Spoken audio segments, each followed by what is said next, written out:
Oke, baik. Assalamualaikum warahmatullahi wabarakatuh. Selamat malam dan salam sejahtera. Senang sekali saya saat ini menjadi moderator, bergembira dapat memoderatori Cak Nurian Sufism Class with Komarudin Hidayat maaf, berapa ya Adi ya, saya lupa. 45, Mbak. Ke-45, ya baik. Dan malam ini kita sangat beruntung karena kita akan berbicara tentang hal yang sangat mengena, yaitu sangat ya, yaitu tentang menelisik industri hoax di sekitar kita. Dan malam ini kita bersama Bapak Septiaji Eko Nugroho dan Ibu Muninggar Sri Saraswati, dan tentu saja tuan rumah Profesor Komarudin Hidayat. Nah, mengapa webinar ini mengemuka atau pembicaraan kita ini mengemuka? Karena di satu sisi per Maret 2021 total pengguna internet Indonesia berada pada peringkat ketiga terbesar se-Asia. Ada sejumlah 212 juta jiwa warga Indonesia yang mengakses internet. Di sisi lain, per Juni 2017, Kemenkominfo menemukan ada 800.000 situs penyebar hoax di Indonesia. Penyebaran misinformasi, disinformasi, malinformasi, pelintiran hingga hasutan kebencian tentu dapat mengancam hak individu warga negara. Baiklah, sebelum kita memulai diskusi kita, saya persilakan kepada Profesor Komarudin Hidayat sebagai tuan rumah untuk menyampaikan pandangannya. Silakan, Prof. Terima kasih semuanya. Assalamualaikum warahmatullahi wabarakatuh. Waalaikumsalam warahmatullahi wabarakatuh. Mas Adi, ini Mas Aji dan Mbak Muni dan kawan-kawan, terima kasih. Tema yang kita bicarakan malam hari ini mungkin lebih merupakan satu warning untuk diri kita atau mungkin wake up call, karena masyarakat kita itu sudah begitu jauh hanyut terninabu-bubukkan oleh di medsos. Kita hidup di dua dunia nyata dan maya, dunia real dan virtual, walaupun sungguhnya dua-duanya tidak bisa dipisahkan. Karena apa yang disampaikan di dunia virtual ini berimplikasi pada dunia yang real. Dan apa yang dirasakan, diamati di dunia yang real, ini kemudian dituangkan dalam dunia maya. Jadi sungguhnya dua-duanya ini tidak bisa dipisahkan.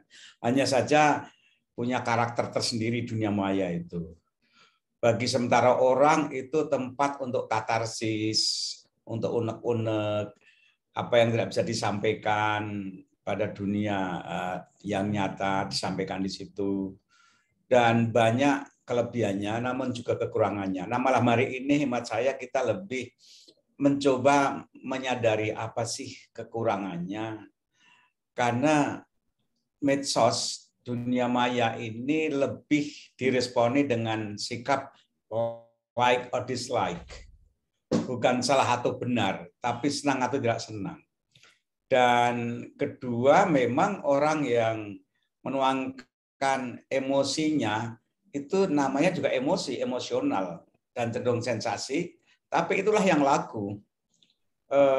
Makanya kita terbawa hanyut dalam satu dunia maya yang emosional, dan yang disampaikan itu sebuah informasi belum tentu punya kadar pengetahuan, bukan kadar keilmuan.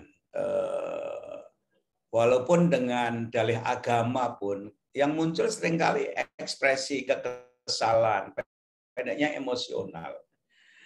Nah, masyarakat kita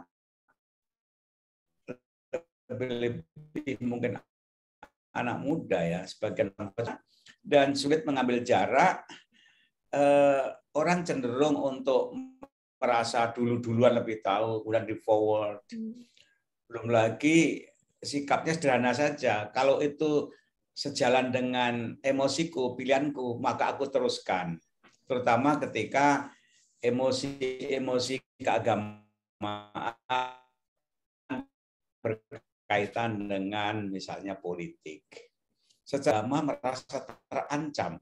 Berapa kali saya mengisi forum diskusi keagamaan di dunia kampus yang saya heran, tentu tidak semuanya ya, mengapa mereka sibuk ngurusi agama orang lain dan itu dipengaruhi medsos.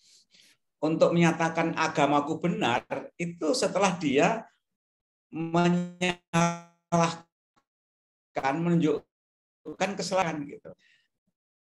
Padahal kalau agama yang saya pahami, pesannya itu kan hendaknya engkau berlomba-lomba dalam kebaikan.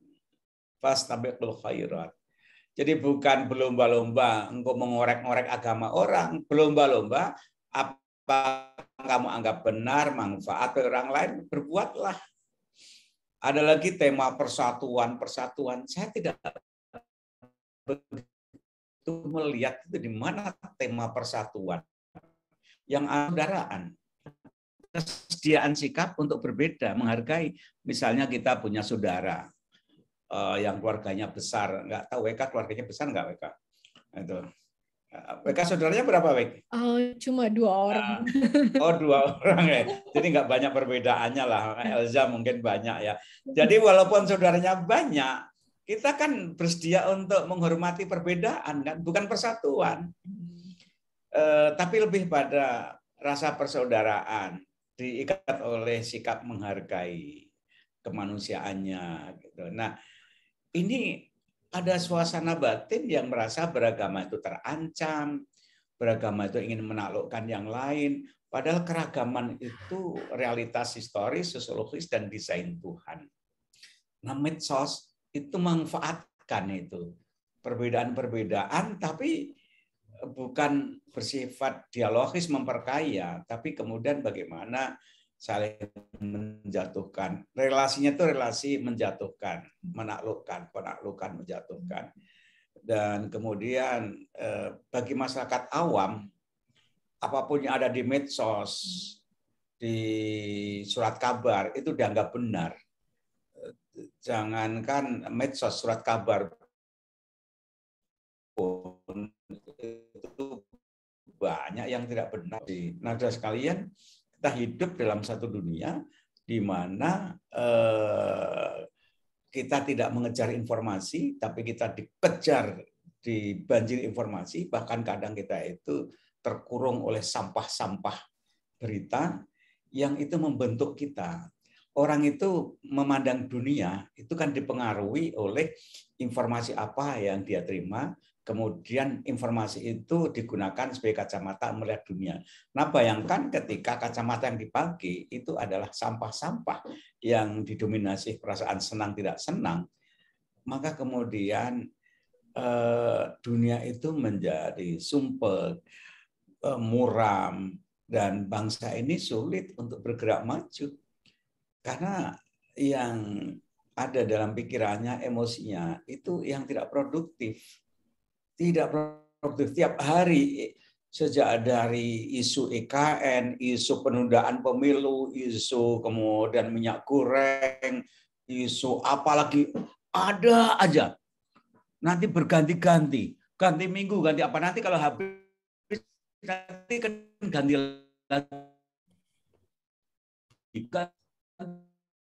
lagi. Jadi kita hidup dalam dunia side gitu. The winner kapal yang menang, sementara yang lain kapal yang karam, yang kebingungan. Kasihan itu. Oleh karena itu saya ingin ya mari kita berada pada kapal yang jangan yang mau tenggelam. Kita kelompok yang melihat masa depan dengan optimis tapi juga realistis, dan mari kita berpikir konstruktif. Dimulai dari diri, keluarga, lingkungan kita. Jangan kita kemudian habis energi untuk itu. Nah, malam hari ini saya gembira sekali ya, ini ada teman lama saya, Mas Aji, Zek, dan Mbak Muni, makasih. Kita ingin berefleksi sungguhnya. Malam hari ini lebih kita mengingat kembali. Sebab mungkin sekali apa yang akan disampaikan kita terlibat di dalamnya. Jadi malam hari ini kita bicara yang kita bagian dari tema dari pembicaraan. Makanya nanti silahkan dan selamat mengikuti kita sharing pengalaman untuk membangun satu langkah yang lebih konstruktif lah ke depan ini. Terima kasih WK. Terima kasih semuanya. Ya, baik. Terima kasih Profesor Komarudin Hidayat. Terima kasih. Dan Bapak dan Ibu yang mungkin baru saja bergabung di Cak Nurian Urban Sufism Class with Komarudin Hidayat, saya ingin menyampaikan Profesor Dr. Komarudin Hidayat adalah Rektor UIN Syarif Hidayatullah periode 2006 sampai 2010 dan 2010 sampai 2015. Beliau kini menjabat sebagai Rektor Universitas Islam Internasional Indonesia yang berada di Depok. Beliau juga kolumnis media massa dan penulis buku produktif. Buku terakhirnya Imajinasi Islam, sebuah rekonstruksi Islam masa depan terbit pada tahun 2021. Nanti kalau inginkan bukunya bisa berhubungan langsung dengan Saudara Pradana Adimukti, berada di ruang Zoom ini pula. Dan Bapak dan Ibu yang saya hormati, saya ingin memperkenalkan pembicara kita yang pertama, yaitu Bapak Septiaji Eko Nugroho. Beliau adalah seorang pengusaha. Ia mendirikan Masyarakat Anti Fitnah Indonesia atau MAFINDO pada tahun 2016.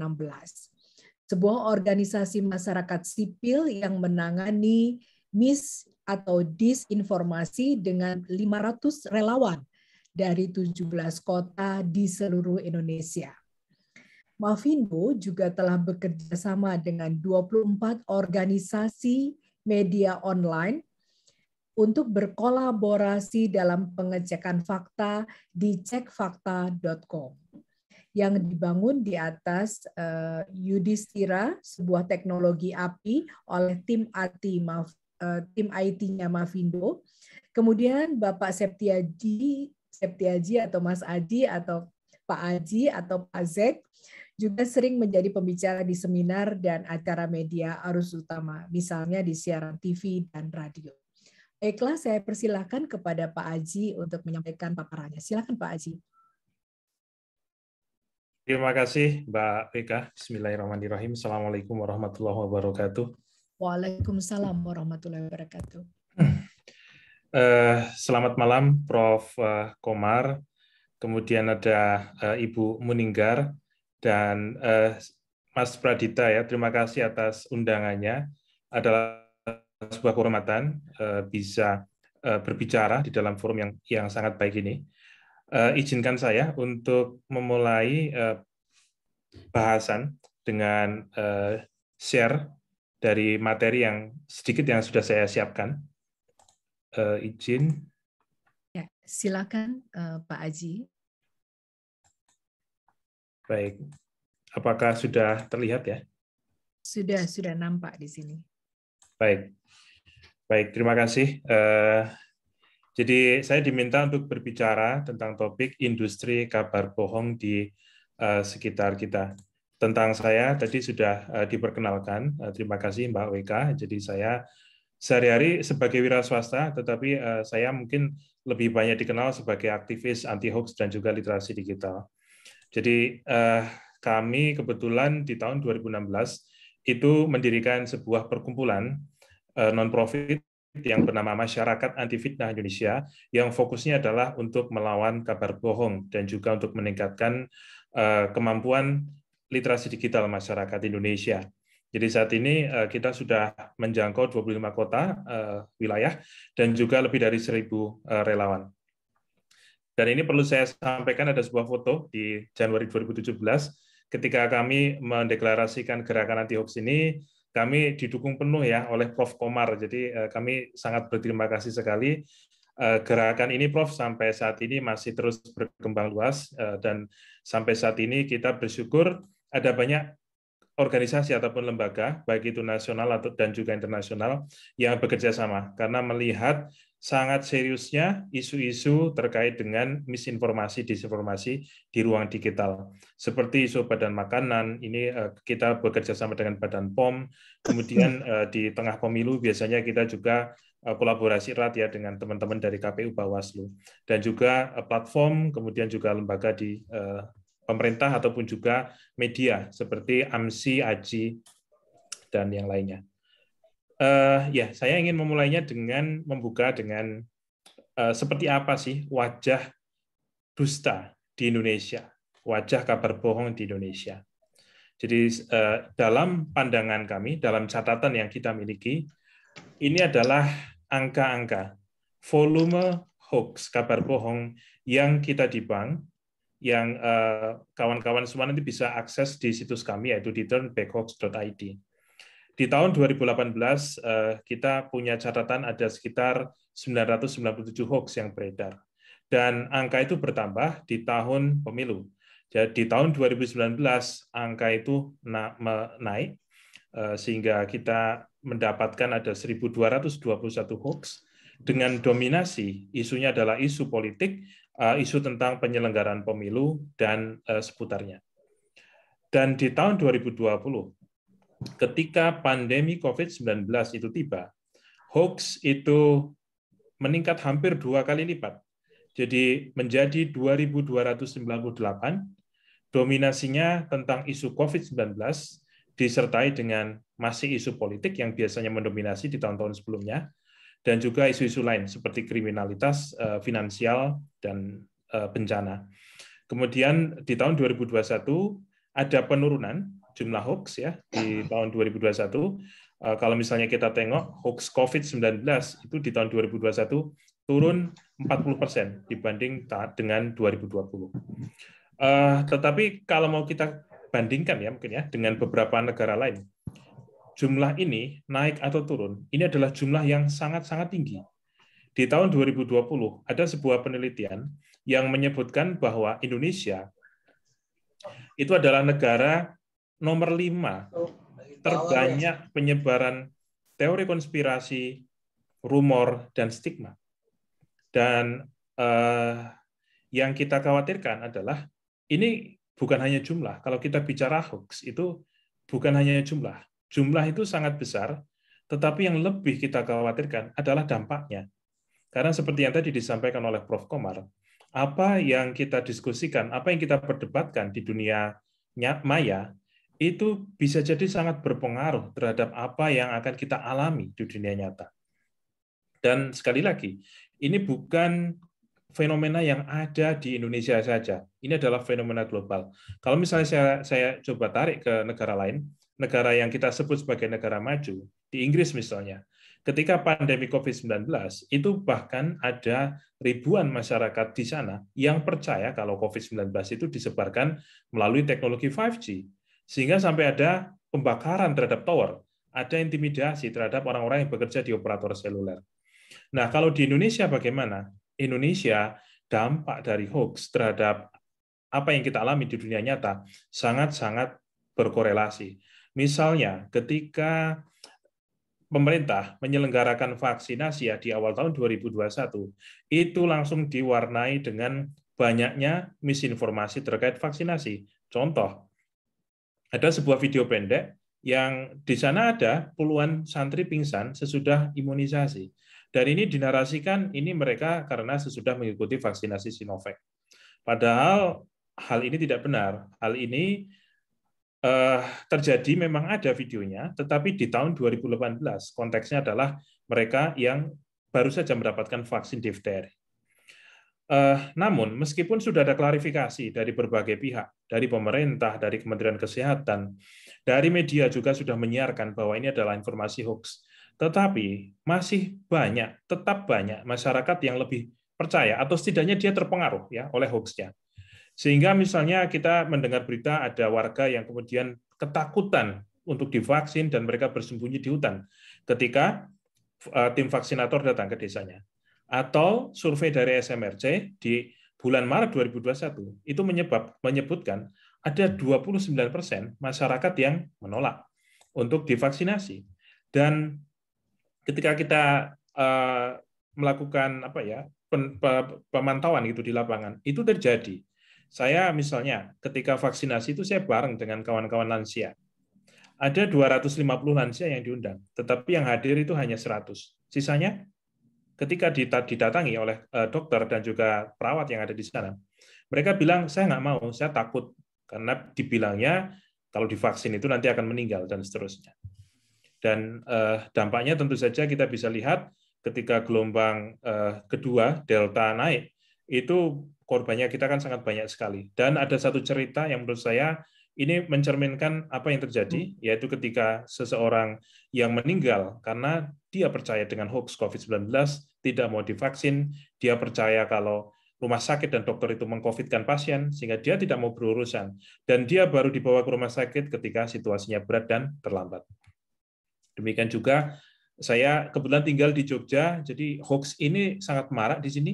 Jadi katanya ambulans itu sebenarnya mereka tidak membawa pasien, hanya kosong dan putar-putar untuk menakutin warga, gitu.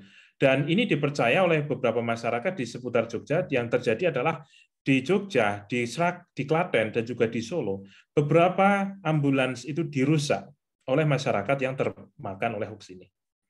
Dan ketika kita bicara hoax, bukan hanya tentu saja hoax kesehatan ataupun COVID-19, kita juga melihat adanya atau maraknya hoax finansial. Ya, jadi ini adalah sebuah capture dari berita ya dari OJK yang menyebutkan bahwa kerugian masyarakat akibat investasi ilegal dari tahun 2011 itu lebih dari 100 triliun rupiah. Saya tidak ingin menggeneralisasi bahwa ini semua ada korelasinya dengan hoax finansial yang ada di media sosial, tetapi ada sebagian besar atau mungkin sebagian dari kerugian ini akibat juga mereka yang kemudian termakan dengan hoax finansial yang beredar di media sosial. Kita mungkin kemarin baru ramai ya membaca headline ada influencer judi online yang menyaru sebagai trading. Itu ada. Ataupun juga itu ada sebuah bisnis MLM dengan skema money game ataupun juga Ponzi. Dengan kemudian skemanya adalah jual beli biasa. Nah, hal-hal semacam inilah yang kemudian juga membuat kita melihat bahwa hoax itu dampaknya bisa sangat serius. Tadi ada hoax kesehatan, kemudian juga ada hoax finansial. Dan juga kalau kita tengok di tahun 2019 ketika banjir informasi hoax tentang masalah politik, yang membedakan adalah 2019 itu hoaxnya bukan hanya hoax yang menyerang antar kubu-kubu yang berkontestasi, tetapi juga hoax yang mendelegitimasi penyelenggaraan pemilu.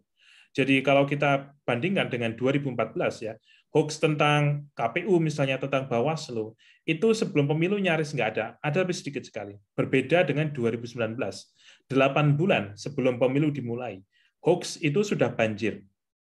Dan ketika KPU memberikan pengumuman ya di bulan Mei 2019, kemudian disikapi ya dengan penolakan secara luas, bahkan ada demonstrasi berujung kerusuhan di Jakarta. Ketika Komnas HAM itu meminta pendapat pada kami mendapati beberapa temuan bahwa di lapangan itu banyak masyarakat yang memang mereka demo dan mereka rusuh dan mereka percaya atas isu-isu yang sempat beredar sebelumnya, seperti server itu sudah disetting oleh Cina, atau misalnya surat suara sudah tercoblos, dan ada ratusan isu yang lainnya. Nah, kemudian saya ingin melanjutkan dengan apa sih yang menyebabkan industri kabar bohong itu bisa meruak di Indonesia. Saya ingin mengulas secara singkat ya tentang apa sih akar masalahnya, apa yang membuat orang kemudian bisa menjadi korban manipulasi dari hoax. Nah, mungkin yang pertama adalah kita semua ini kan hidup di era post-truth ya. Jadi Word of the Year dari Oxford Dictionary tahun 2016 itu menjelaskan bahwa masyarakat itu kadangkala atau bahkan sering itu terpengaruh dengan informasi yang emosional yang mencocoki keyakinan pribadi ketimbang dengan fakta-fakta objektif gitu. Dan ini mungkin kalau kita lihat gitu ya, kita pertajam, itu juga ada korelasinya dengan apa yang disebut dengan bias konfirmasi. Yaitu ketika misalnya kita mencari informasi, kita mempersepsikan informasi yang kita terima, itu akan kita lakukan dengan cara ia mendukung keyakinan kita sebelumnya.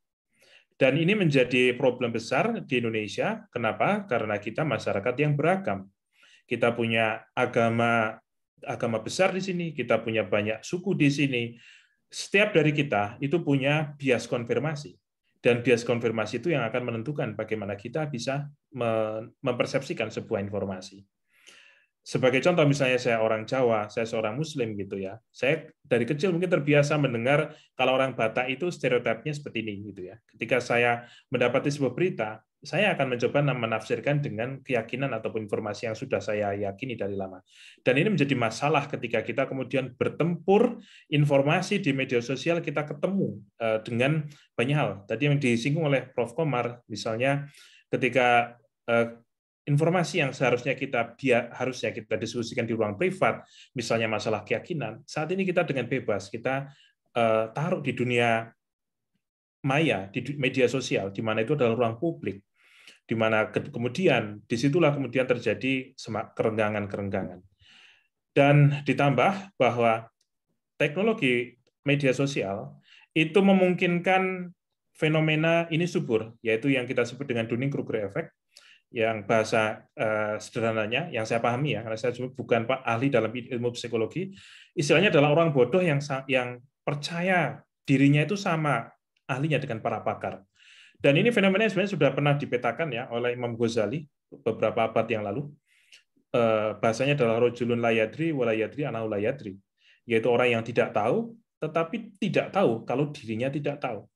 Sayangnya, yang semacam ini, mereka difasilitasi oleh teknologi media sosial. Mereka bisa menulis, mereka bisa dipercaya, bahkan tulisannya bisa di-share oleh ribuan orang.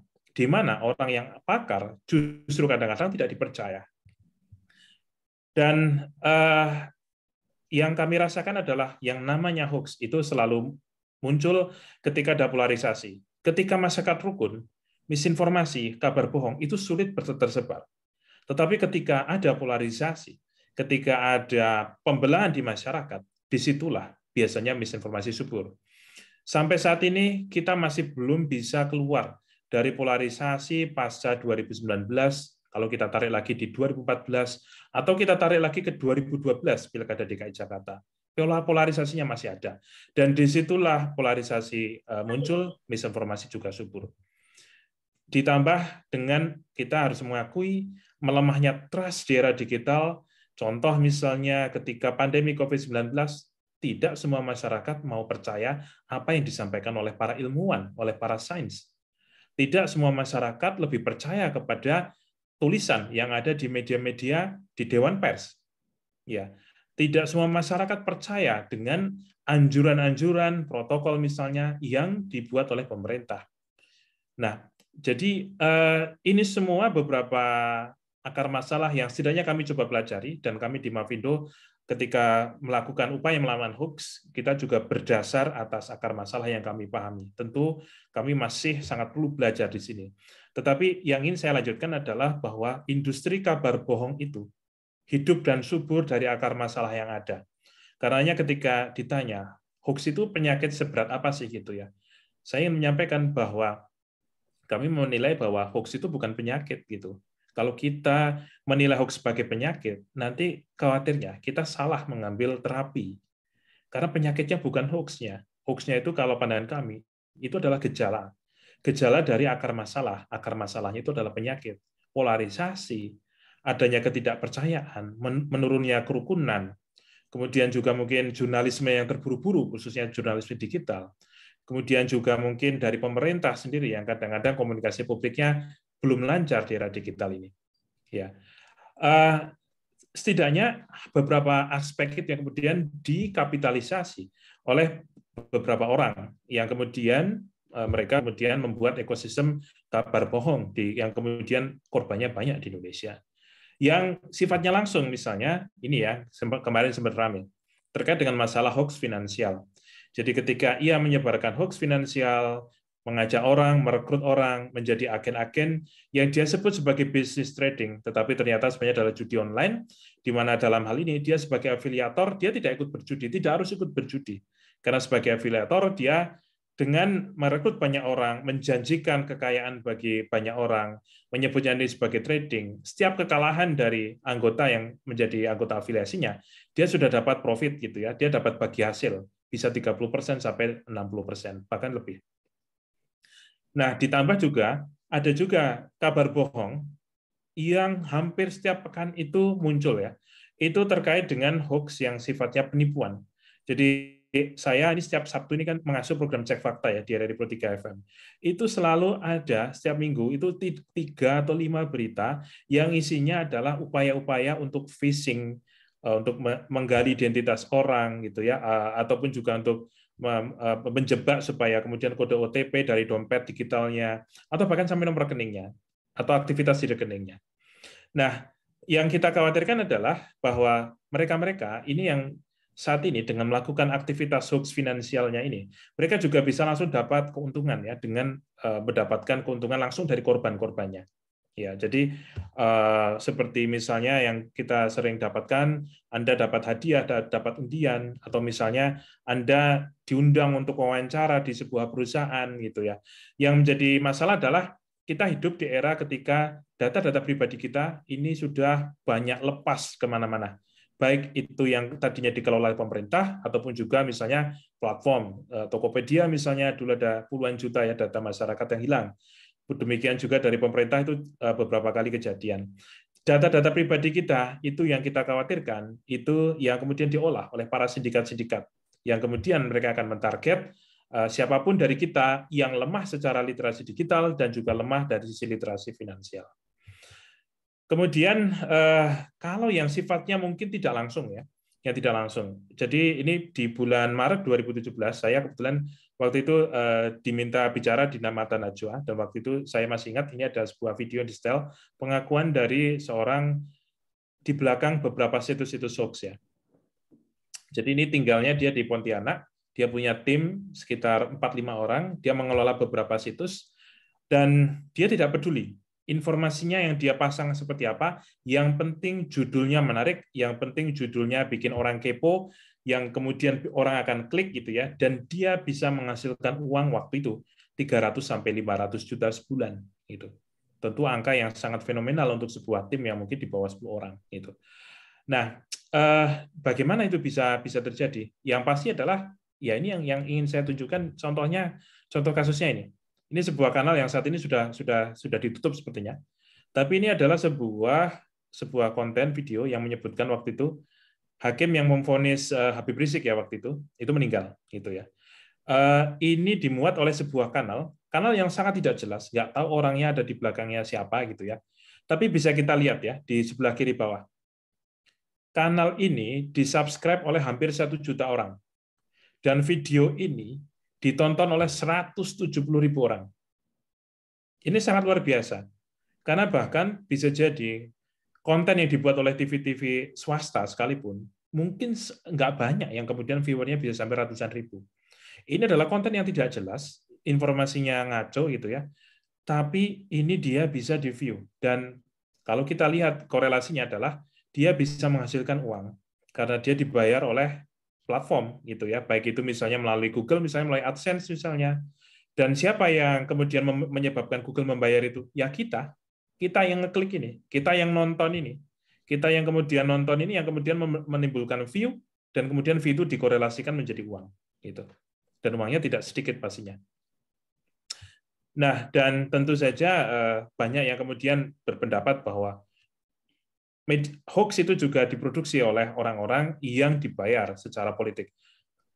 Kita memang mungkin tidak mudah gitu ya untuk membuktikannya, tetapi mungkin kalau dirasakan sulit untuk bisa membantah itu.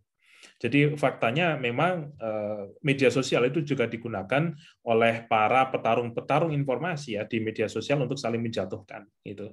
Dan ada beberapa penelitian gitu ya bahwa mereka memang ada yang digaji dan seterusnya, mungkin organ-organ politik, tokoh-tokoh politik juga sudah semakin terbiasa menggunakan para influencer gitu ya atau para buzzer gitu ya, yang sayangnya kadang-kadang tidak memahami bagaimana kode etik, bagaimana kita berkomunikasi. Jadi misalnya dengan mudahnya menjatuhkan orang lain, kemudian ketika ada informasi bohong yang berasal dari kelompoknya, dia akan diam saja, Dia hanya teriak kalau kelompoknya dirugikan. Kalau kelompoknya tidak dirugikan, dia akan diam saja. Jadi sikap-sikap yang Maaf, hipokrit. waktunya tinggal 2 menit, Mas Aji, maaf. Siap. Ini tepat, insya Allah 2 menit selesai. Ya. Nah, terakhir ini 2 menit adalah obatnya. Jadi obatnya yang ingin saya sampaikan adalah bahwa upaya periksa fakta itu harus ada. Jadi fact checking harus ada, dan kita bersyukur Indonesia ini memiliki ekosistem fact checking yang sangat subur. Jadi kami organisasi masyarakat sipil ini mengelola, ada situs stanback.id, ada juga cekfakta.com, kawan-kawan media punya kanal-kanal periksa fakta. 2017 mungkin nggak banyak artikel periksa fakta di Kompas, Tempo itu nggak banyak. Sekarang itu sangat banyak. Jadi nggak ada alasan sebenarnya orang untuk kemudian tidak bisa ngecek ke sana. Tapi sayangnya mungkin masih banyak masyarakat yang masih awam. Termasuk misalnya di WhatsApp, kita juga membuat chatbot di mana masyarakat nanti bisa mengecek dengan mudah. Tinggal kirim kata kunci ke sana, nanti kita akan otomatis gitu ya memberikan jawabannya. Kemudian tentu masalah edukasi ini juga sangat krusial karena kita harus sadari bahwa tingkat literasi digital masyarakat kita, khususnya berpikir kritis, itu masih belum merata. Sehingga edukasi, literasi digital, literasi berpikir kritis, ini juga perlu kita teruskan. Ditambah juga tentu saja literasi-literasi yang lain.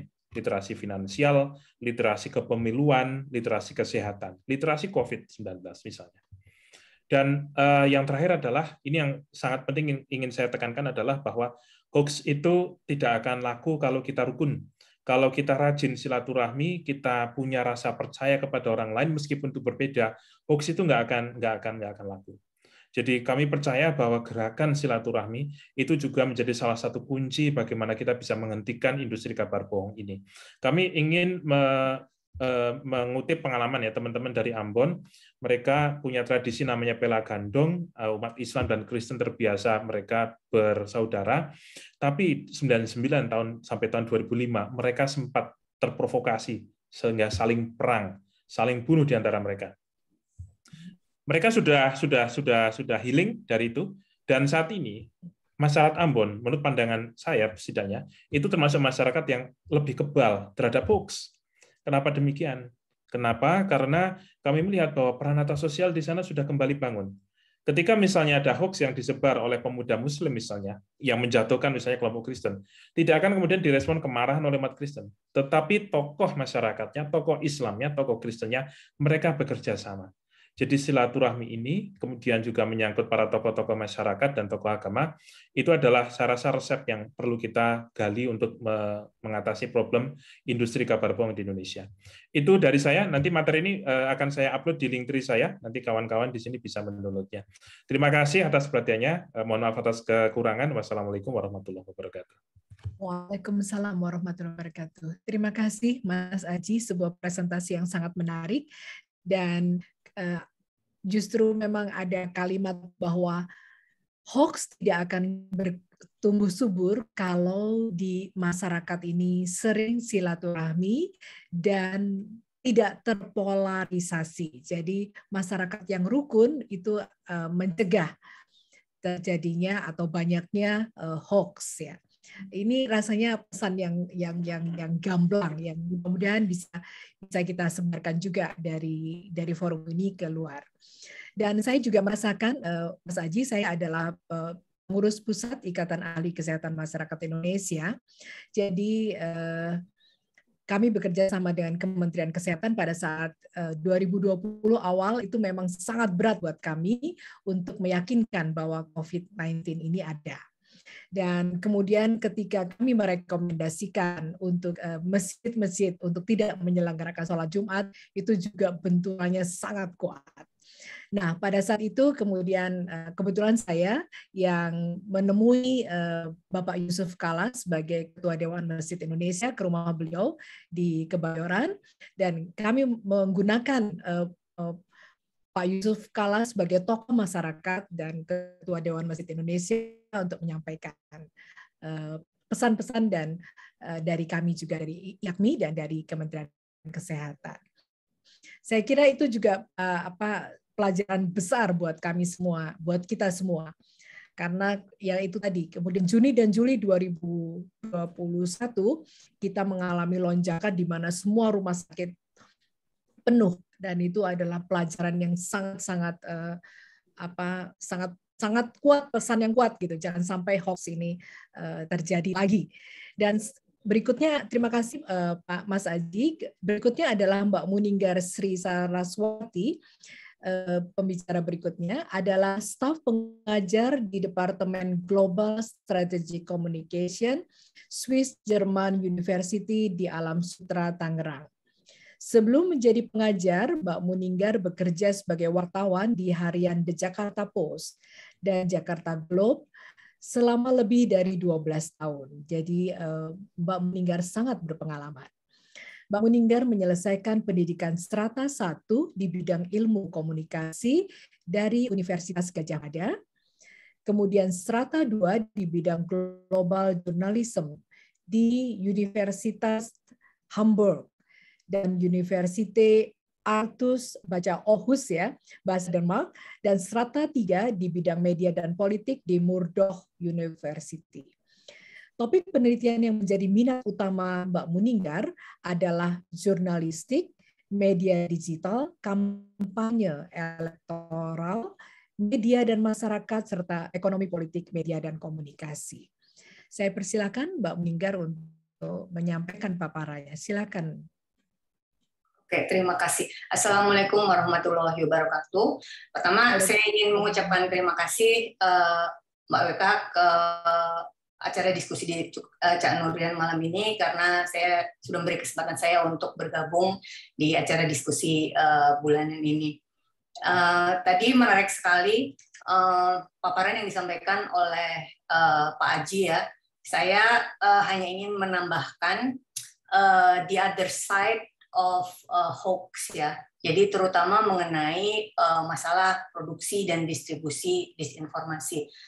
Saya nanti akan menggunakan kata-kata disinformasi atau hoax untuk merujuk pada informasi yang tidak akurat, yang bisa berbentuk seperti berita atau konten lain yang tujuannya memang untuk menyesatkan ya.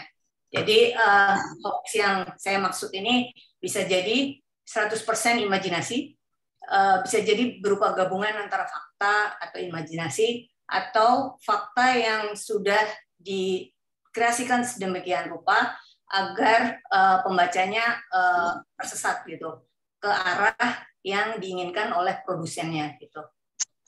Oke, jadi seperti yang dibilang oleh Pak Haji tadi, bahwa disinformasi itu memiliki tujuan yang beragam ya. Dia tidak hanya bertujuan politis, tapi bisa juga ada disinformasi yang menyasar di isu-isu kesehatan, di isu-isu finansial, atau bahkan di isu-isu agama juga. Dan disinformasi ini sebenarnya bukan sesuatu yang sama sekali baru ya. Hal seperti informasi-informasi yang tidak benar atau kabar-kabar bohong itu sudah biasa kita kenal sebelumnya. Contohnya kayak pemalsuan dokumen, itu termasuk juga disinformasi, manipulasi foto, atau iklan yang bohong sekali, atau bahkan propaganda misalnya yang dilakukan oleh pemerintah di masa-masa lalu adalah contoh-contoh disinformasi yang sudah lama kita kenal. Nah, yang membedakan disinformasi di masa lalu dengan yang ada sekarang adalah karena adanya teknologi informasi, level kecepatan produksi dan distribusi disinformasi, serta jangkauannya menjadi lebih cepat, lebih luas, lebih beragam, dan tentu saja konsekuensinya akan bisa jadi lebih besar dan lebih destruktif gitu ya. Kenapa disinformasi ini bisa terjadi? Yang pertama saya ingin bahas adalah, menurut saya kita perlu memahami bahwa dalam bermedia sosial ada satu hal yang disebut dengan algoritma ya. Aplikasi media sosial ini itu dibuat oleh perusahaan-perusahaan teknologi yang memang berorientasi bisnis atau berorientasi profit, mencari keuntungan. Aplikasi-aplikasi ini berusaha untuk membangun pengguna yang sebesar-besarnya, dan mereka juga berusaha untuk mempertahankan jumlah besar penggunanya itu untuk terus menggunakan aplikasi-aplikasi tersebut ya. Nah, caranya bagaimana? Salah satunya adalah dengan merekomendasikan konten-konten yang memang diminati oleh pengguna. Ini dikenal dengan namanya targeted advertising ya. Contohnya kalau saya suka makan enak ya, sebagai pengguna Instagram, yang saya akan follow tentu saja adalah akun-akun yang dimiliki oleh foodies kan, orang-orang yang suka makan terus membagi konten tentang makanan. Saya otomatis akan lihat postingan tersebut lebih lama daripada konten lain kayak fashion atau kesehatan yang mungkin saya tidak terlalu tertarik ya. Jadi algoritma Instagram ini akan membaca dan menyimpan data perilaku saya tersebut dan kemudian akan merekomendasikan akun-akun foodie sejenis untuk saya, termasuk nanti iklan restoran atau kafe atau segala hal yang berbau makanan gitu yang saya sukai. Nah, algoritma semacam ini itu tidak hanya dimiliki oleh akun Instagram atau akun-akun yang dimiliki oleh perusahaan Facebook ya. Jadi di aplikasi media sosial lain juga ada algoritma sejenis. Nah, mengapa ini harus kita ketahui dan harus kita waspadai? Itu karena model bisnis aplikasi media sosial ini memang akan membuat kita hanya mengakses hal-hal atau berita-berita yang sesuai dengan apa yang kita inginkan. Jadi kita hanya terekspos oleh hal-hal yang hanya kita tertarik, hal-hal yang kita minati saja, dan itu akan mengurangi daya kritis kita. Kita tidak terbiasa lagi untuk melakukan cross check di bagian lain ada alternatif apa sih gitu, seperti itu karena adanya algoritma yang semacam ini gitu. Jadi yang kedua, mengapa algoritma itu penting kita ketahui adalah seperti yang tadi saya bilang bahwa perusahaan aplikasi media sosial ini mereka berusaha untuk membangun dan mempertahankan penggunanya sebanyak mungkin. Nah, supaya pengguna menggunakan aplikasi itu lebih lama, mereka sangat suka dengan isu-isu kontroversial yang menarik perhatian banyak orang atau isu-isu yang membuat orang emosi seperti yang tadi disebut oleh Pak Komar, marah atau sedih gitu kan. Karena itu akan menimbulkan pengguna untuk menggunakan lebih banyak waktu lagi untuk mengakses aplikasi-aplikasi media sosial ini. Jadi kemudian ini akan mengakumulasi profit untuk perusahaan-perusahaan aplikasi media sosial ya. Jadi kita tidak perlu heran kalau polarisasi ini mudah sekali terbentuk di media sosial. Jadi meskipun kita ya sebaiknya memang kita hidup rukun dan damai gitu ya. Tapi kalau kita adalah pengguna media sosial, kita akan terbiasa dengan algoritma semacam itu, kita akan mudah sekali tersulut emosi untuk terlibat dalam misalnya tweet war atau hal-hal semacam itu yang menimbulkan polarisasi. Itu. Selain dari faktor teknologi seperti yang tadi disebutkan oleh Pak Aji, memang produksi dan distribusi disinformasi ini banyak dipengaruhi oleh hal-hal lain seperti ya tadi kepercayaan publik yang menurun terhadap media mainstream atau tokoh-tokoh opini yang ada di masyarakat gitu kan. Tapi juga yang penting adalah ada unsur profitability atau keuntungan dalam memproduksi disinformasi ini gitu. Dan yang penting lagi adalah disinformasi ini ada manfaatnya juga bagi yang memerlukannya gitu. Misalnya nih, ini contoh ya, sudah terbukti di penelitian-penelitian politisi di masa kampanye. Ini di Amerika Serikat misalnya sudah banyak penelitian bahwa fake news atau hoax atau disinformasi itu sudah berperan dalam membantu menaikkan rating Donald Trump di masyarakat pada saat pemilu di Amerika Serikat 2016 yang lalu ya. Gitu. Terus yang menjadi pertanyaan saya selama ini adalah sebenarnya siapa sih yang sebenarnya berada di balik produksi fake news atau hoax atau disinformasi tersebut ya. Ini ada beberapa penelitian yang sudah melakukan itu, mencari tahu siapa sih sebenarnya produsennya gitu kan. Jadi ada beberapa hal. Yang pertama adalah dikenal sebagai fake news factories ya, atau pabrik-pabrik pencipta hoax atau kabar bohong. Ini yang tadi seperti dicontohkan di presentasinya Pak Aji ya, yang ada di mana Kalimantan atau Sulawesi itu yang menghasilkan sampai 300 atau 500 juta per bulan itu memang ada orang-orang atau kelompok-kelompok yang membuat atau memiliki bisnis semacam ini gitu. Jadi mereka memang murni mencari keuntungan komersial yang didapat melalui iklan AdSense misalnya di Google atau di YouTube juga ada, atau di Facebook juga ada. Jadi biasanya pakai strategi clickbait dengan judul yang bombastis atau hiperbola dan semacam itu.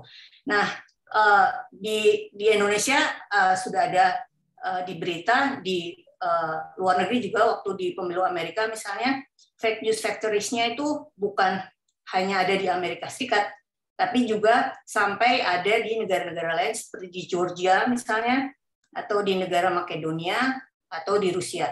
Jadi ada kelompok-kelompok anak-anak muda, mahasiswa begitu, mereka buat website khusus mengenai pemilu Amerika Serikat dalam bahasa Inggris. Jadi mereka mengambil berita-berita, melakukan twisting sedikit, terus diposting. Dan mereka mendapat keuntungan banyak sekali. Ini pada saat itu menjadi berita yang cukup besar di Amerika Serikat ya.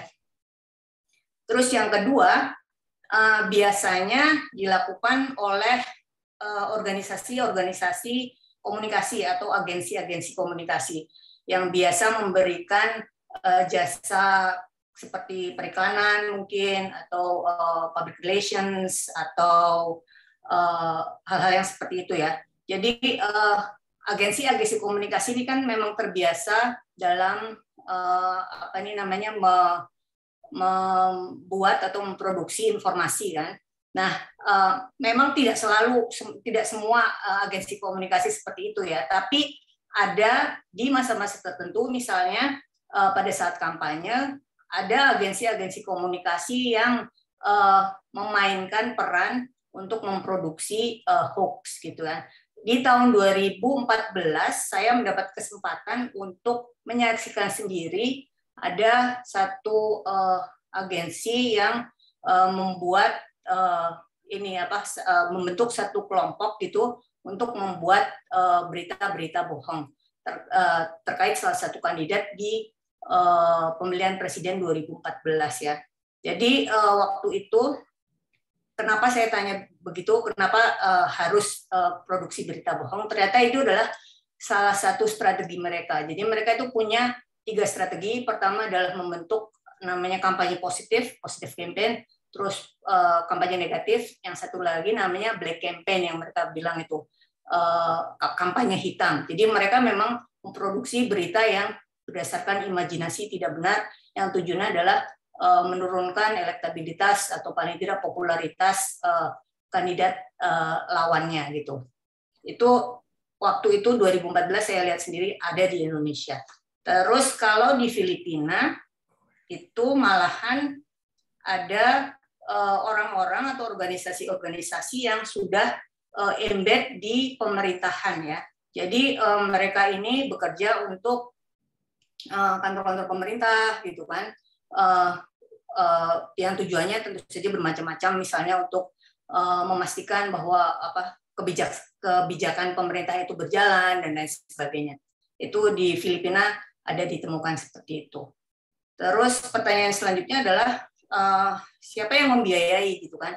Kalau untuk fake news factories tentu saja investornya adalah mereka sendiri, karena tidak diperlukan banyak investasi ya untuk bisa membuat blog atau website gitu ya.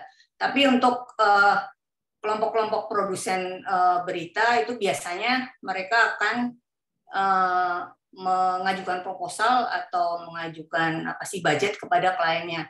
Jadi tahun 2017 atau 2018 itu ada berita tentang kelompok Muslim Cyber Army, kalau masih ada yang ingat, dan kelompok Saracen, itu adalah kelompok yang memproduksi berita bohong ya, atau hoax ya. Dan di berita disebutkan bahwa kepolisian menemukan bahwa mereka itu menawarkan proposal kepada pihak-pihak tertentu sejumlah hampir ratusan juta untuk memproduksi berita bohong. Tetapi di berita tidak disebutkan klien mereka siapa. Gitu. Terus, nah, yang menurut saya penting untuk kita ketahui adalah bahwa semua pekerja-pekerja yang memproduksi berita-berita bohong ini adalah orang-orang yang berpendidikan. Jadi mahasiswa misalnya, ada dosen juga, ada karyawan-karyawati. Mereka ini orang-orang pintar gitu, karena tentu saja mereka kan harus memproduksi informasi. Dan yang menjadi korban juga bukan hanya orang yang tidak berpendidikan. Orang-orang yang berpendidikan juga menjadi korban dari fake news ini, karena itu tadi algoritma gitu kan. Kita hanya mendapatkan apa yang kita inginkan, apa yang kita minati. Jadi daya kritis kita turun lah ya, kurang lebih seperti itu.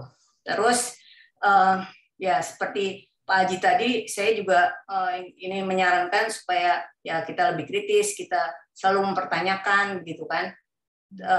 Bagus juga kalau terlibat langsung di misalnya di Mavindo gitu kan, atau membaca website-nya Mavindo. Tetapi kemarin saya sempat diajak ikut FGD kan, terus ditanyain bagaimana supaya hoax bisa menurun di masyarakat gitu kan. Kalau saya itu sebenarnya tidak bisa menjawabnya ya, karena kalau algoritmanya masih seperti itu dan tidak ada transparansi dari media perusahaan media sosial untuk mendisclose algoritmanya seperti apa, terus dan lain sebagainya, itu menurut saya juga agak berat juga ya gitu.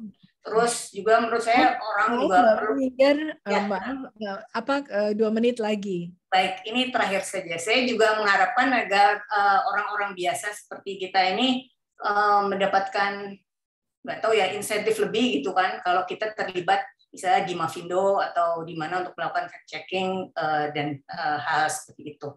Ya, saya kira itu saja. Terima kasih atas waktunya.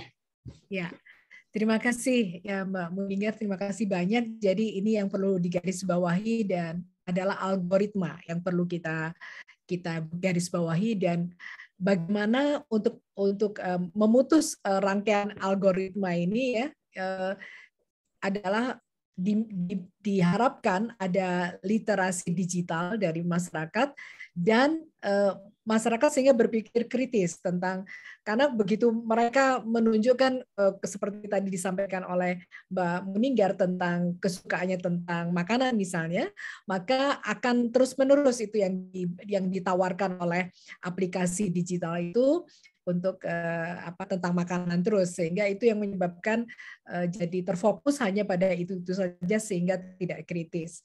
Kemudian disampaikan juga adanya banyak media-media, bahkan media mainstream juga berpikir tentang clickbait tadi ya. Dan tadi disampaikan juga ternyata fake news itu juga diproduksi oleh pemerintah juga. Ini disampaikan oleh Mbak Muninggar tentang waktu Donald Trump, kemudian juga di Filipina ya. Kemudian ternyata juga ada mengingatkan kembali Mbak Muninggar tentang Saracen dan Muslim Cyber Army yang ternyata mereka memberikan proposal ke kelompok atau ke tempat-tempat tertentu, orang-orang tertentu untuk memproduksi, dan nilai proposalnya itu ratusan juta. Saya kira ini juga masalah ya. Dan baik, saya persilakan pada Bapak dan Ibu di sini untuk bertanya. Sebentar, atau saya bacakan ya di ruang ini, di kolom chat. Sebentar. Baik. Ya, ini ada dari Bapak I Ketut Surajaya dari Depok. Orang Indonesia suka joke atau plesetan, dan plesetan yang bahasanya lucu ini kadang-kadang mengandung kebohongan dan ujaran kebencian dalam berbagai dimensi, baik politik, ekonomi, pemerintah, parpol, agama, dan lain-lain. Bagaimana memilah antara plesetan dan hoax? Salam hormat, Pak Ketut Suprajaya. Ya, mungkin Mbak Muninggar dulu untuk menjawab, karena ini lebih tentang komunikasi ya rupanya ya, informasi. Silakan Mbak Muninggar. Terima kasih atas pertanyaannya Bapak. Lagi-lagi ini kita memang harus terus belajar ya, terutama dalam bermedia sosial, dan juga tidak hanya itu, kita juga harus memperluas wawasan kita. Jadi kalau ada plesetan atau hoax, seperti biasa, kalau saya dulu sebagai wartawan itu kan diajarkan untuk selalu recheck fakta gitu kan. Jadi ini benar nggak? Ini benar nggak apa yang sebenarnya terjadi? Jadi kalau menurut saya itu bisa diterapkan juga sih oleh orang-orang selain wartawan gitu, untuk selalu kalau ada informasi apapun yang kita terima itu kita cek lagi dan kita cek lagi. Nanti kita tahu lama-kelamaan kita akan memiliki pemahaman dan pengalaman untuk membedakan apakah satu informasi ini hanya satire misalnya, lelucon, atau hoax gitu. Jadi memang itu satu proses ya. Jadi kita memang harus terus belajar, nggak bisa berhenti ya. Seperti itu. Ya. Baik, terima kasih Mbak Muninggar mengingatkan kita semua ya untuk senantiasa tadi kritis dan bertanya kembali apakah benar gitu ya. Jadi bertanya kembali. Baik, ini pertanyaan dari Pak Irfan S. Izin bertanya kepada narasumber, hoax bernuansa agama sepertinya lebih cepat menyebar dan efektif menggerakkan massa. Mungkin karena agama cenderung tidak memfasilitasi umatnya untuk berpikir kritis. Tetapi dengan kemampuan sebagai penggerak arus utama, bisakah institusi agama dikembangkan sebagai sarana melatih berpikir kritis? Mohon pencerahannya. Terima kasih. Mungkin ini saya tujukan kepada Bapak Aji. Silakan Pak Aji, Mas Aji. Baik, terima kasih. Ya, ini pertanyaan menarik ya, karena memang kalau kita lihat ya, hoax terkait dengan isu agama itu biasanya memang mudah sekali viral ya, karena dia memenuhi kriteria tadi, jadi unsur emosinya lebih kuat gitu ya, ketimbang kita kemudian diajak untuk berpikir kritis. Tapi kalau kita melihat ya, mungkin ada beberapa hal yang bisa saya, paling tidak saya ingin share ya, beberapa pengalaman. Ketika kami dulu pernah membuat gerakan silaturahmi ya, yang mengundang para tokoh agama dan tokoh masyarakat waktu itu di Solo di bulan Februari 2017.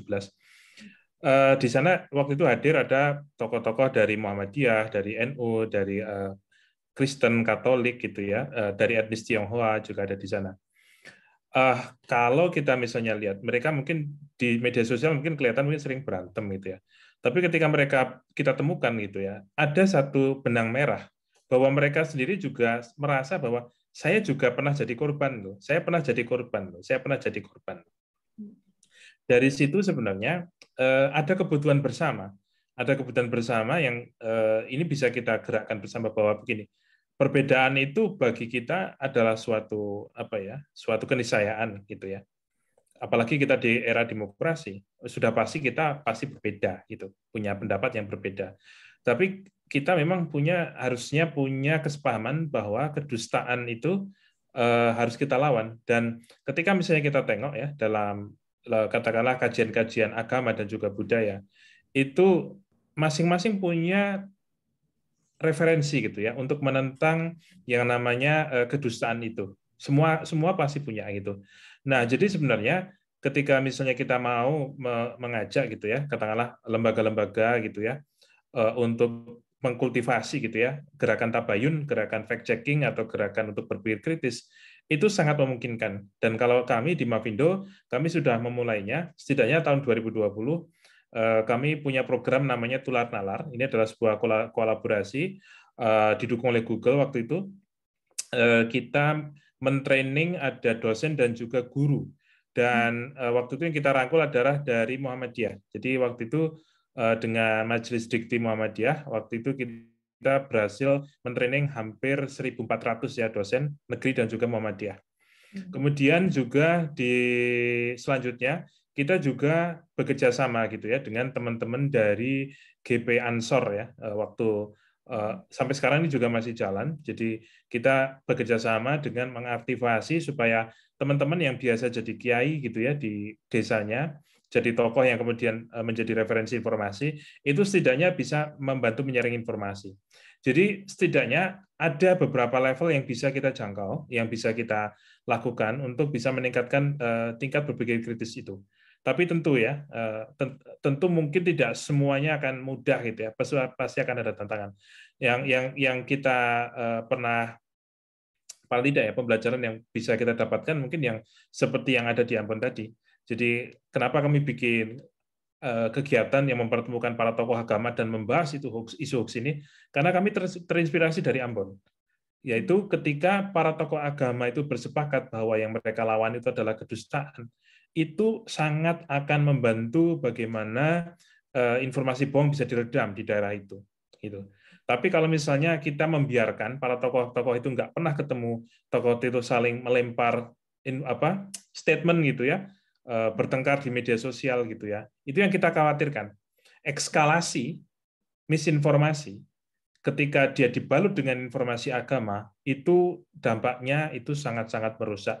Contoh misalnya yang baru saja ramai tentang masalah sertifikasi halal misalnya.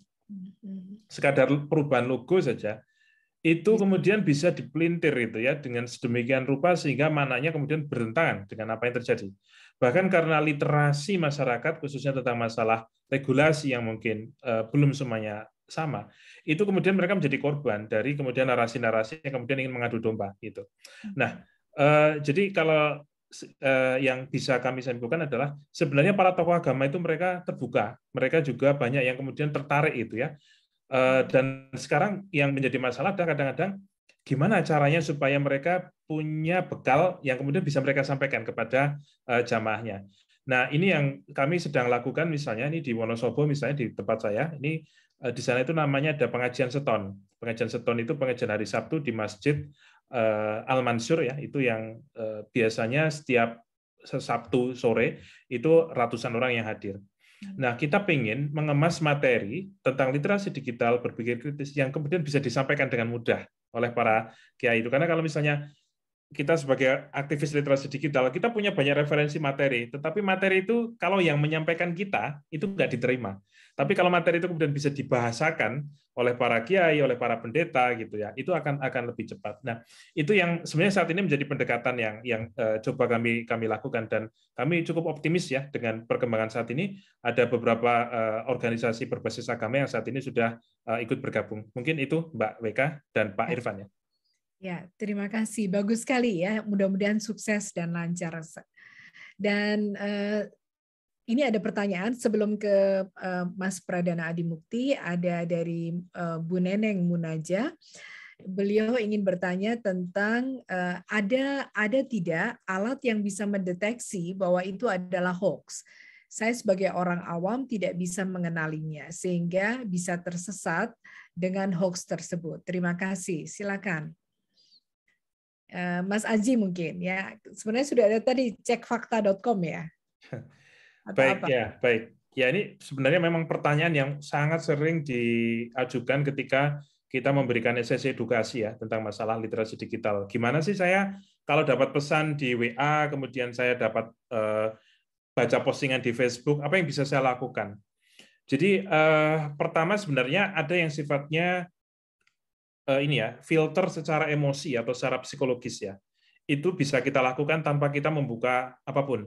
Jadi kalau kita ketemu dengan sebuah informasi yang judulnya itu bombastis, sensasional, apalagi ada sebuah screenshot yang kalimatnya itu panjang ya, seperti anaconda gitu ya, itu sebenarnya kita sudah langsung curiga gitu. Itu sebenarnya tanpa kita ngecek kemanapun, kita sebenarnya sudah langsung itu warning gitu. Nah, kemampuan untuk bisa melatih emosi ini sebenarnya itu bagian paling penting, bagian sangat penting. Nah, selain pengendalian emosi, itu yang kedua tentu saja bagaimana kita berlatih, belajar bagaimana melakukan verifikasi faktual. Nah, tentu ada yang perlu kita pelajari, ada juga yang mungkin, waduh saya nggak bisa nih, suruh ngecek-ngecek foto, video nggak bisa. Apa yang bisa saya lakukan? Nah, saya tadi sempat menyampaikan ya, bahwa ekosistem cek fakta di Indonesia ini sangat subur. Ada banyak sekali sumber informasi yang bisa dijadikan rujukan ketika kita mendapatkan sebuah kebingungan gitu. Nah, misalnya kami kalau di Mavindo punya situs turnbackhoax.id, ada cekfakta.com, kemudian teman-teman dari media-media online itu juga punya kanal-kanal periksa fakta ya. Jadi ada saat ini ada 6 lembaga yang tersertifikasi International Fact Checker Network, dan itu membuat kita menjadi negara nomor 2 di Asia yang ekosistem periksa faktanya subur. Jadi sebenarnya itu sudah nilai lebih. Nah, problemnya adalah belum semua masyarakat itu terbiasa untuk ngecek nyarinya di tempat-tempat itu. Jadi karena memang informasi di media sosial, apalagi sekarang ya era TikTok, lebih appealing ya, lebih apa ya, lebih asik untuk kita tengok daripada kita buka situs-situs yang nyuruh kita untuk menggunakan otak kiri gitu ya, yang mungkin emosinya nggak ada, unsur emosinya nggak ada di situ. Nah, itu tantangan kita. Jadi kita butuh untuk semakin memperkenalkan gitu ya ekosistem cek fakta seperti itu. Nah, kalau misalnya kalau kita juga kemudian mengedukasi kalangan lansia ya, saat ini tahun 2022 kita lagi fokus ke generasi lansia, karena lansia ini termasuk yang rentan, tetapi mereka nggak ada jalur edukasi yang kemudian menyentuh mereka. Nah, kita sedang jalan ke teman-teman lansia. Lansia itu banyak yang menggunakan Google, mungkin mereka nggak pakai gitu ya. Googling aja mungkin nggak bisa. Media sosial nggak pakai, tapi mereka pakai WhatsApp, dan di situ mereka dapat hoax-nya gitu. Makanya sejak 2020 itu kita membuat chatbot namanya kita sebut Kalimasada. Ada nomornya, mungkin nanti kalau berkenan nanti bisa saya share di sini. Jadi dengan memasukkan 2 kata kunci atau 1 kata kunci, sistem akan menjawab secara otomatis di situ. Itu memudahkan masyarakat. Kemarin ketika kita trainingkan ke lansia ya di beberapa tempat, mereka ternyata suka gitu ya. Mereka cocok gitu. Mereka lebih, karena saya nggak pakai Google Chrome, saya makanya ya pakai HP itu, makanya WhatsApp gitu. Nah, itu yang istilahnya beberapa metode yang bisa dilakukan untuk mencari informasi yang sudah ada klarifikasinya, sudah dibuatkan klarifikasinya. Nah, kalau ada misalnya kawan-kawan generasi muda misalnya khususnya pengen belajar tentang bagaimana sih ngecek foto yang benar, misalnya foto ini sebenarnya kejadiannya sekarang atau itu adalah editan, itu ada materinya. Jadi kita juga punya namanya kelas kebal hoax, tadi di slide saya sudah saya sempat ulas dikit. Jadi itu ada teknik bagaimana verifikasi foto, verifikasi video, verifikasi lokasi, verifikasi waktu, itu semua ada tekniknya. Nah, tapi kami paham bahwa tidak semua orang punya waktu ataupun punya passion untuk melakukan cek sendiri. Jadi prinsip ya ini, pastikan bahwa kita tidak kemudian menutup mata ya, kita tidak kemudian menutupi bias kita dengan katakanlah menolak informasi yang mungkin tidak kita sukai. Jadi kita memang harus terbiasa open minded, berpikir kritis, dan kita kenal gitu ya dengan orang-orang yang juga sama-sama berpikir kritis. Jadi dengan itu maka kita akan semakin kenal dengan ekosistem yang sebenarnya di Indonesia ini sudah terbangun. Tidak sempurna sih belum, tetapi saya sih optimis bahwa kalau semakin banyak masyarakat yang ketika dapat informasi, oh saya cek dulu ke sini, ke Turnbackhoax misalnya, atau ke Cek Fakta, buka di Kompas gitu ya, saya yakin akan banyak yang akan terbantu. Mungkin itu dari saya. Terima kasih. Ya, terima kasih Mas Aji. Jadi mudah-mudahan Bu Neneng sudah dapat insight ya dari sini. Saya persilakan pada Pradana Adimukti untuk bertanya langsung. Silakan. Makasih Mbak Weka. Buat Mas Aji dan Mbak Muning, mungkin gimana sih mengembalikan kepercayaan orang pada media yang otoritatif gitu? Karena kemarin kasus terakhir yang saya alami itu jadi ada beberapa orang di WAG yang saya ikuti itu tiba-tiba jadi pakar Rusia dan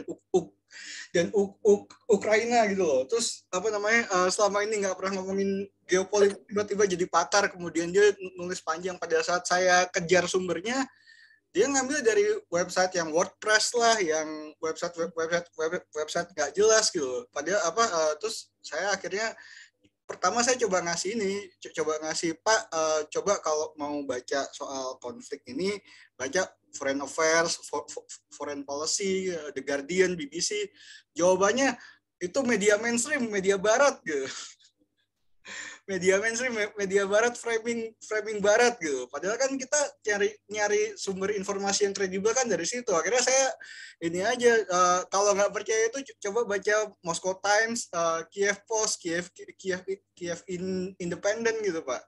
Jadi gimana itu Pak menjawab menjawab orang yang punya prasangka bahwa media mainstream itu justru sumber hoax gitu, bahwa media alternatif yang paling benar gitu, bukan media mainstream gitu.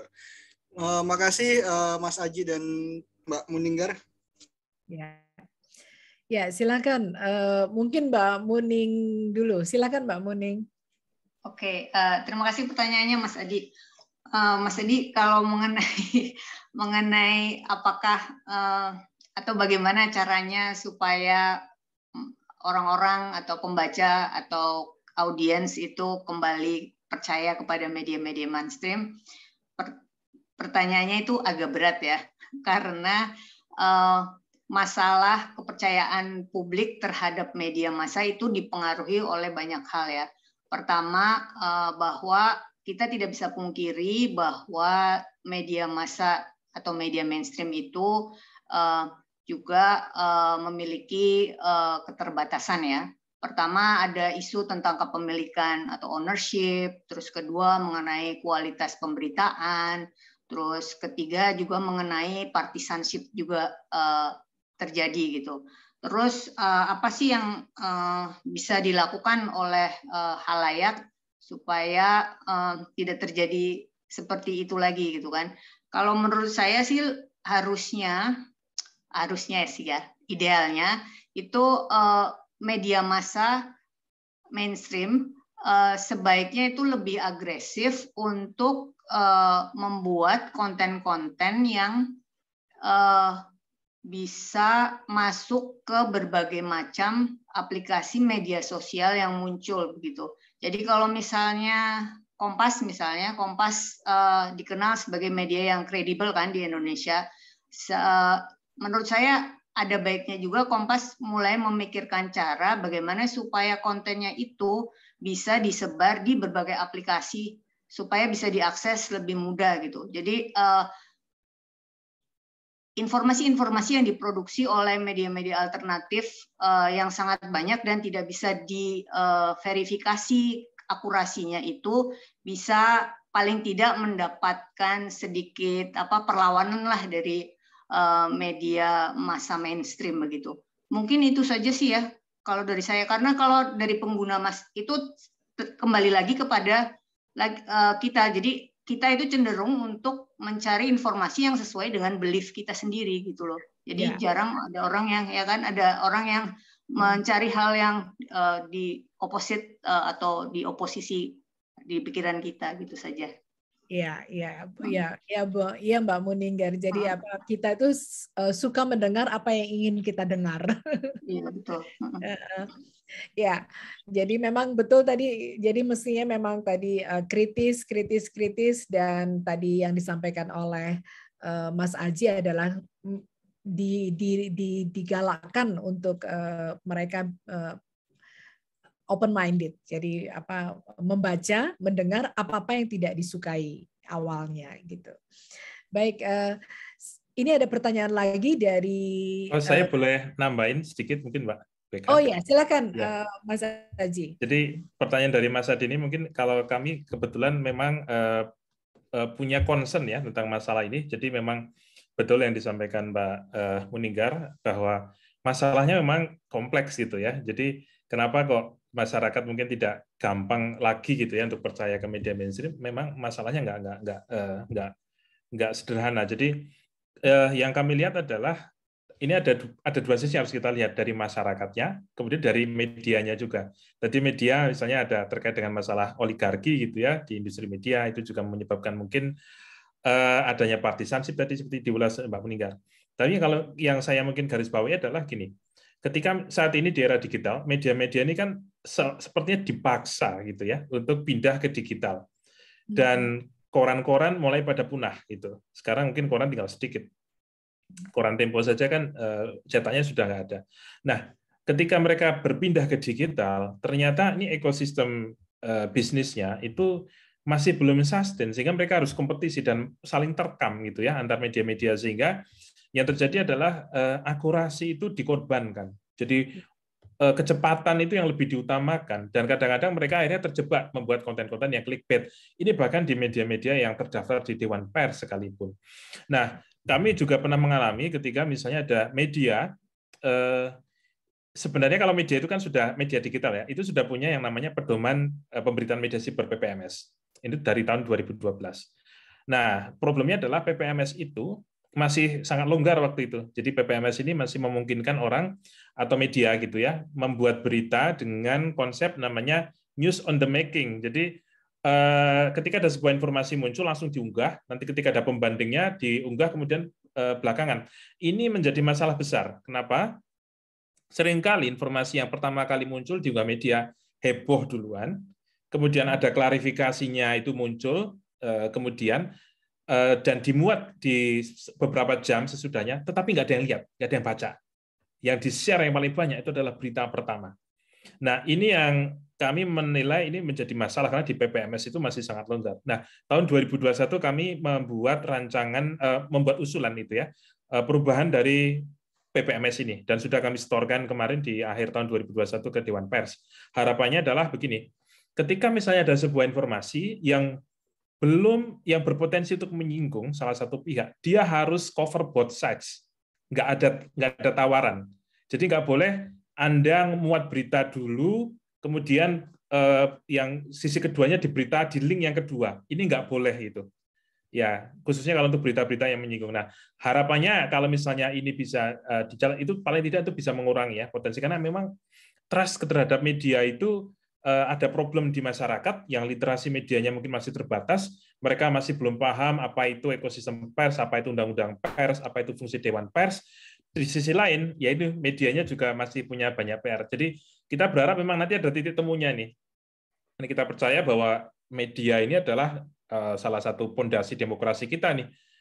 Kita juga nggak ingin seperti kalau Washington Post bilang itu demokrasi dies in the darkness. Jadi kita pengen media itu juga istilahnya dengan masyarakat itu saling mendukung, saling hubungannya saling mengkritisi, saling membangun, bukan untuk kemudian saya nggak butuh media karena saya informasi sudah dapat dari para influencer gitu. Nah, jadi pendekatan dua sisi ini yang kita lakukan. Kalau kami di Mavindo, kami juga saat ini menyusun ada kurikulum literasi media untuk membantu kerja teman-teman di media. Di sisi lain kita juga sering memberikan kritikan langsung ya kepada media, misalnya mereka memuat informasi yang kami anggap ini tidak tepat gitu ya dari sisi kode etik jurnalistik begitu. Jadi memang gerakan untuk bisa sadar media ini perlu gitu ya, tapi bukan kemudian kita 100% percaya begitu saja. Kita tetap harus kritis, bahkan ketika yang menyampaikan informasinya itu adalah dari media mainstream sekalipun. Demikian tambahan saya, Mbak Meka. Ya, terima kasih Mas Aji. Saya pun pernah di Raja Wali Citra Televisi Indonesia RCTI. Kami selalu diingatkan dalam berita yang hanya 1 menit saja, itu pun kita mesti harus cover both side. Jadi itu memang yang mungkin perlu diingatkan kembali pada wartawan-wartawan di masa sekarang. Baiklah, kemudian ada satu pertanyaan, kemudian nanti baru Prof. Komar, karena memang waktu kita sudah melewati waktu pukul 9 malam. Ada satu pertanyaan dari Pak Tri Hartanto tentang apakah penegakan hukum efektif terhadap penyebar hoax atau justru sebaliknya. Ya, ini rasanya tentang penegakan hukum. Mungkin Mbak Muninggar mau ini, silakan Mbak Muninggar. Penegakan hukum oleh kepolisian di Indonesia maksudnya ya? Di Indonesia ya, jadi kan ya. Jadi ya silakan. Oke. Kalau menurut saya sih karena jumlah hoax yang begitu luar biasa banyak begitu. Saya pikir kepolisian juga tidak memiliki resource untuk menangani semua masalah terkait hoax atau disinformasi gitu. Jadi mereka karena ya jumlahnya banyak sekali, mereka harus mungkin memilih perkara-perkara yang dianggap kontroversial di masyarakat atau mengganggu ketertiban masyarakat dan sebagainya. Ada pertimbangan-pertimbangan tertentu tentunya di kepolisian. Jadi apakah ini efektif atau tidak? Saya rasa hoax akan terus diproduksi apapun yang terjadi, meskipun misalnya ada upaya-upaya penegakan hukum oleh negara misalnya. Itu karena memang ya sangat dimungkinkan untuk semua orang memproduksi hoax gitu kan. Jadi yang tadi saya paparkan tadi kan bahwa dia bisa menguntungkan orang dan lain sebagainya. Jadi hoax itu akan selalu ada. Jadi yang kita perlu lakukan sebagai individu adalah ya kita harus bekali diri sendiri supaya tidak menjadi korban hoax gitu. Jangan mengandalkan kepada penegakan hukum saja gitu, karena jumlah hoax itu banyak sekali begitu. Ya, baik. Mas Aji, pendapatnya silakan. Baik ya. Terkait dengan penegakan hukum ya. Jadi kita tidak boleh mengandalkan penyelesaian masalah hoax pada penegakan hukum, karena itu nanti istilahnya itu tidak menyelesaikan masalah, karena akar masalahnya bukan itu gitu. Jadi ada isu polarisasi nggak bisa diselesaikan dengan penegakan hukum. Polarisasi ya dengan kerukunan, dengan membuat gerakan kepercayaan gitu ya. Dan penegakan hukum dalam konteks kami yang kami lakukan ya, dari awal itu kami selalu meminta kepada kepolisian bahwa penegakan hukum itu harus menjadi ultimum remedium, jadi solusi terakhir. Solusi pertama itu ajari dulu, edukasi dulu. Jadi penegakan hukum itu bagi kalangan aktor intelektual atau mereka yang mendapatkan keuntungan secara ekonomi, bisnis, politik, mereka memang harus dikenakan ya dengan Undang-Undang ITE. Tetapi kalau misalnya kita lihat ya, yang menyebarkan hoax kesehatan ya ketika pandemi ini, banyak itu orang baik loh, niatnya juga baik loh. Mereka misalnya karena lihat ada orang saudaranya kena COVID, kemudian ngasih tahu, kamu kalau ingin cepat sembuh ya dari COVID, kamu bisa pakai resep-resep ini. Resep-resep itu ternyata itu salah dan bukan hanya salah. Dia bisa membahayakan, bisa mencelakakan. Tetapi yang menyebarkan itu niatnya baik. Tapi karena dia tidak memahami, melakukan verifikasi, bagaimana mengambil informasi dari ahlinya, kemudian dia bisa menjerumuskan. Nah, yang seperti ini kan jangan digunakan pasal pidana, karena kalau pasal pidana digunakan, ya nanti penjara kita penuh gitu ya, karena saking banyaknya orang yang sebenarnya peduli, tetapi kemudian ia memberikan informasi yang keliru. Jadi sebenarnya kami mengapresiasi yang disampaikan oleh Kapolri ketika mengedarkan Surat Edaran Nomor 2 Tahun 2021, yaitu mengutamakan restoratif justice ya. Jadi mediasi dulu ketika ada sengketa informasi, kalau tidak ketemu jalannya itu baru pidana gitu. Itu baru pidana. Jadi itu juga istilahnya mengurangi beban kerja penegak hukum untuk masalah itu. Jadi mediasi itu bisa dilakukan oleh kepolisian, sehingga waktu itu kami juga ketika ketemu dengan beberapa kawan-kawan dari Polda, kita meminta supaya di kantor polisi itu jangan hanya ruang penegakan hukum saja, tapi harus ada ruang mediasi dan juga ada tenaga yang punya kualifikasi sebagai mediator. Sehingga tidak semua masalah kemudian harus dibawa ke pengadilan. Nah, ini sebenarnya kalau dari sisi pemahaman secara umum sebenarnya sudah mulai membaik gitu ya. Tetapi problemnya mungkin pemahaman di level daerah, di Polda, di Polres mungkin belum semuanya bisa memahami ya secara substansif dari ini, sehingga kadang-kadang ada kejadian orang yang menyebarkan hoax kemudian langsung diproses, padahal dalam pandangan kami dia tidak layak kemudian dipidana, apalagi dengan menggunakan Undang-Undang Nomor 1 Tahun 46 ya, yang hukumannya ancamannya bisa 10 tahun gitu ya. Itu sangat mengerikan. Jadi padahal sebenarnya dia bisa diterapi dengan cara lain gitu ya. Dan saya mungkin mau cerita bahwa kalau di Jogja itu dulu pernah ada ya seorang guru, dia menyebarkan hoax kalau desanya itu kelongsoran. Yang dilakukan adalah waktu itu masyarakat desa berkumpul di balai desa, kemudian menyampaikan bahwa ini informasinya Anda yang berikan, itu membuat orang panik, keluarga dari jauh juga panik. Ya, tetapi dia kemudian tidak dibawa ke kepolisian. Yang dilakukan adalah guru itu kemudian diberikan sanksi sosial, gitu ya. Sanksi sosial suruh bersih-bersih gitu ya daerah kampungnya gitu selama beberapa waktu gitu ya. Jadi hukuman atau sanksi sosial itu yang mungkin perlu dilakukan. Jadi jangan kemudian kita semua istilahnya pasrah bongkok kepada penegak hukum. Karena penegak hukum seperti yang disampaikan Bu Muninggar pasti akan kewalahan menangani ada ribuan isu yang mungkin muncul gitu ya, dan tentu saja semakin banyak yang diproses gitu ya, saya nggak yakin itu akan bisa membuat situasi semakin baik. Justru mungkin dendam yang akan muncul. Jadi kita harus pastikan harus sangat selektif banget ketika misalnya mau ada penegakan hukum. Demikian pendapat saya. Ya, baik. Ya, terima kasih Mas Aji, Mbak Muninggar. Jadi memang hoax akan tetap ada. Jadi penting untuk kita bersikap kritis. Kemudian penting juga untuk mengingatkan juga bahwa penegakan hukum yang hukum pidana itu adalah justru jalan terakhir, dan mengingatkan pada semua untuk senantiasa memberikan edukasi, dan juga bahkan di kepolisian diminta untuk mempunyai ruang mediasi tadi. Saya kira itu sebuah solusi ya untuk saat ini. Dan saya persilakan pada Prof. Komar untuk menyampaikan terima kasih Mega dan kawan-kawan, Mas Haji, Mbak Muning. Tadi ada disinggung gini ya, ada titik temu antara sikap keberagaman yang emosional. Kalau ngomong agama emosional kan, bukan masalah matematika, sains, tapi emosi. Dan pemihakan politik, polarisasi itu juga sikap emosional. Jadi pilihan politik dan agama itu sama-sama emosional, lalu difasilitasi oleh medsos. Muncul lagi memang orang yang mengkapitalisasi itu jadi. Makanya jadi viral. Viral itu kan kayak layaknya virus kan, berkembang nggak terkontrol, viral dan virus sama. Ini yang terjadi. Maka tadi dikatakan Mas Aji, kalau kita mengandalkan penegak hukum akan kedodoran. Birokrasi pemerintah itu kalah cepat dibanding perkembangan problem yang dimunculkan oleh dunia digital, disrupsi itu dimanapun ketinggalan. Jadi memang kita dihadapkan pada situasi seperti itu. Yang kedua, ada pendangkalan sikap orang beragama. Misalnya gini ya, sejarah pengumpulan hadis ini bagi wartawan sungguhnya perlu belajar dari bagaimana pengumpulan hadis, yaitu investigative report.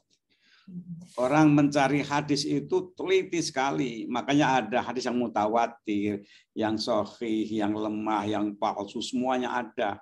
Bahkan dikatakan kalau kita mencari katanya riwayat namanya sanad, ada satu sanad yang diketahui sekali bohong itu sudah jatuh omongannya, itu sudah nggak dipercaya.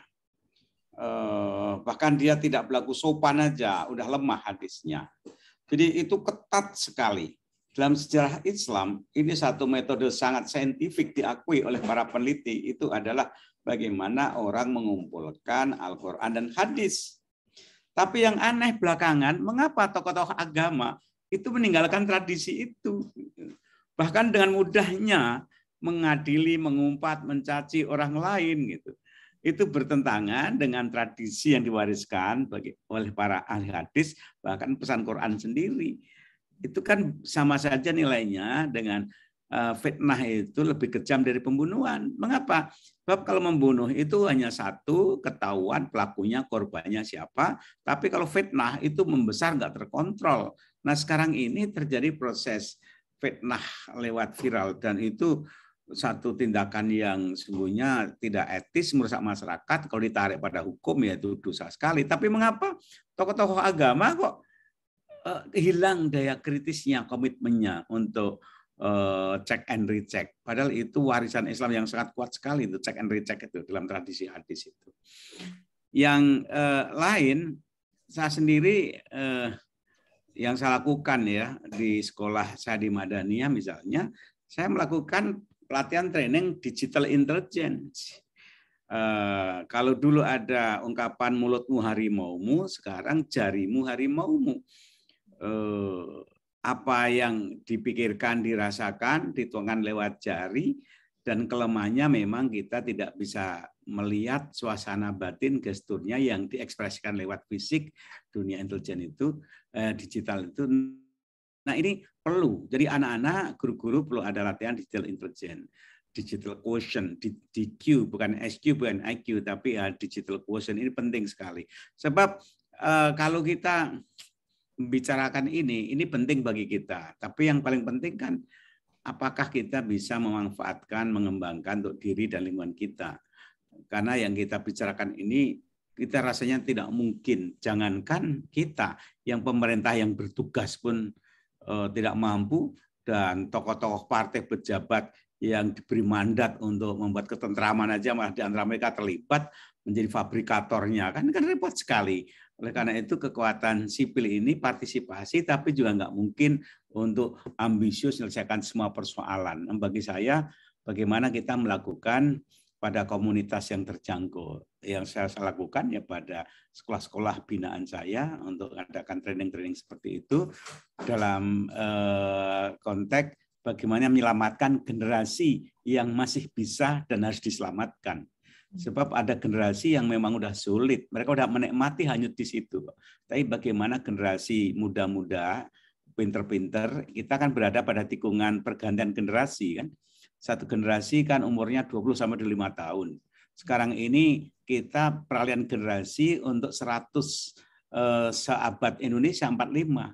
Jadi itu kan 25, itu kan satu generasi. Bagaimana kita berharap mereka itu kemudian akan masuki satu babak baru, post pandemi, post normal, post disruptif, post. Kalau dulu waktu Orde Baru membuat prediksi rancangan pembangunan kan 25 tahun, repelita kali 5, 25 tahun. Sekarang kita tidak bisa memprediksi 25 tahun itu. 5 tahun ke depan aja kita tidak tahu kok. Yang terjadi kita tidak tahu. Dengan adanya Ukraina, Rusia aja kita terbawa, dengan Syria. Jadi dunia semakin terkoneksi, kita tidak bisa. Perubahannya cepat dan masif sehingga kita tidak bisa mengontrol lagi. Bahkan ketika kita bermimpi-mimpi untuk membangun IKN pun, saya juga nggak tahu gitu apa jaminannya. Padahal investor itu butuh jaminan. Dulu mengapa orang mau investasi Orde Baru? Karena dikawal, dijamin betul.